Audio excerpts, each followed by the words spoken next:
Ce n'était pas comme ça à notre époque, où quand un élève voyait son maître dans la rue, il fuyait. Parce qu'il savait que le lendemain, il allait être questionné de ce qu'il faisait dans la rue, au lieu d'apprendre ses leçons. Bonjour à toutes et à tous, bienvenue dans Teketetine. Je m'appelle Libas, j'ai 76 ans passés, je suis un ancien marin. Toute ma carrière, je l'ai passée dans la navigation marchande et dans l'industrie du pétrole et du gaz de par le monde. Et je suis heureux d'être votre invité et je vais essayer très modestement de répondre à vos questions.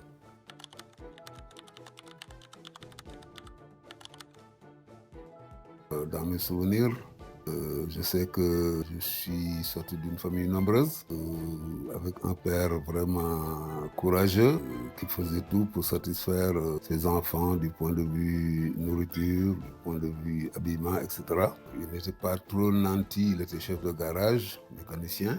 J'avais des petits frères et des petites sœurs, et moi je suis l'aîné. Mon père a essayé tant bien que mal, avec ses modestes ressources, de nous donner également une éducation de base très sérieuse.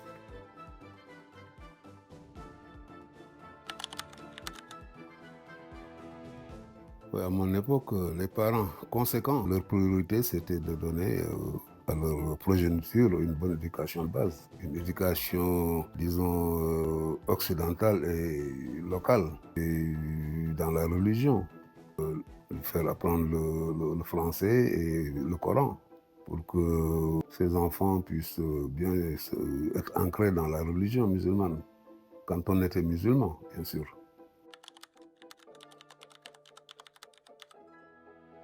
Le constat, c'est que les parents d'antan et les parents d'aujourd'hui diffèrent. Avant, l'autorité parentale était bien considérée. Le grand constat, c'est que les enfants tiennent tête aux parents. Il y a un peu, je ne sais pas comment je peux l'appeler, c'est une forme de démocratie où chacun peut faire ce qu'il veut, ce qu'il désire, à sa guise, mais ce n'était pas le cas à notre époque.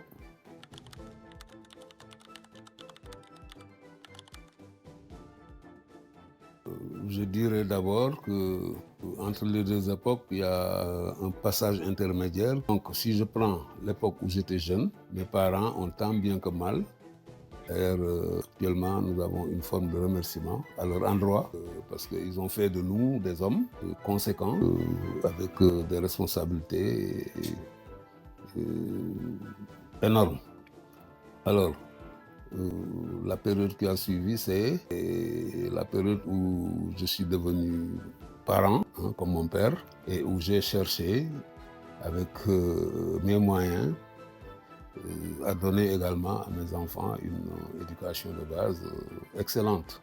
Voilà, l'époque qui a suivi, c'est l'époque de maintenant, où les parents connaissent l'ère du digital, l'ère de l'informatique, et où, par exemple, l'éducation des enfants ne laisse pas à désirer, parce qu'il y a une forme de libertinage dans l'éducation des enfants.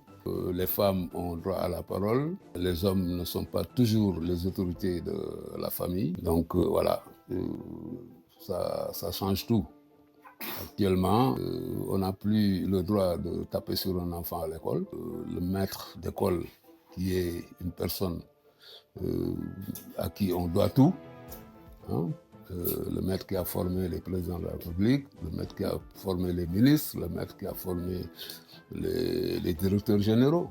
Ce n'était pas comme ça à notre époque, où quand un élève voyait son maître dans la rue, il fuyait, parce qu'il savait que le lendemain, il allait être questionné de ce qu'il faisait dans la rue, au lieu d'apprendre ses leçons.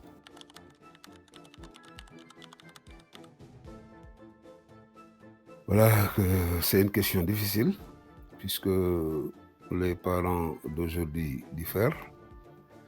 Il y a un groupe de parents qui s'intéressent vraiment à l'éducation de leur progéniture.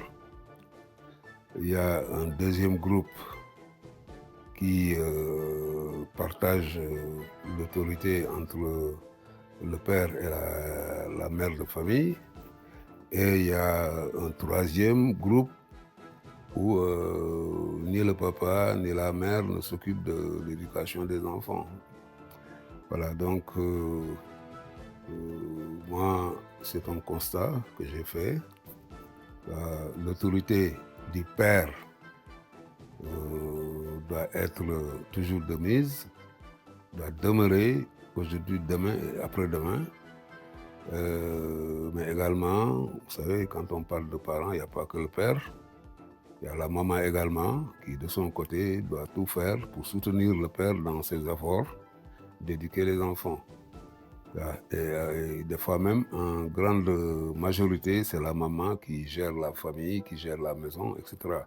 Donc, également, son autorité doit être de mise.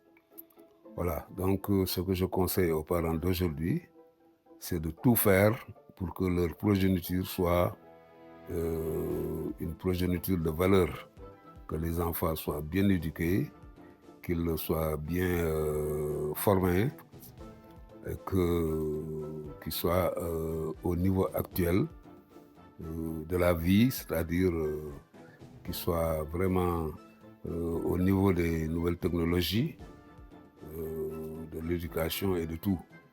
Voilà, c'est un conseil, c'est ce conseil-là que je donne aux parents d'aujourd'hui, de tout faire pour que leur famille, leurs enfants aient une éducation de base solide.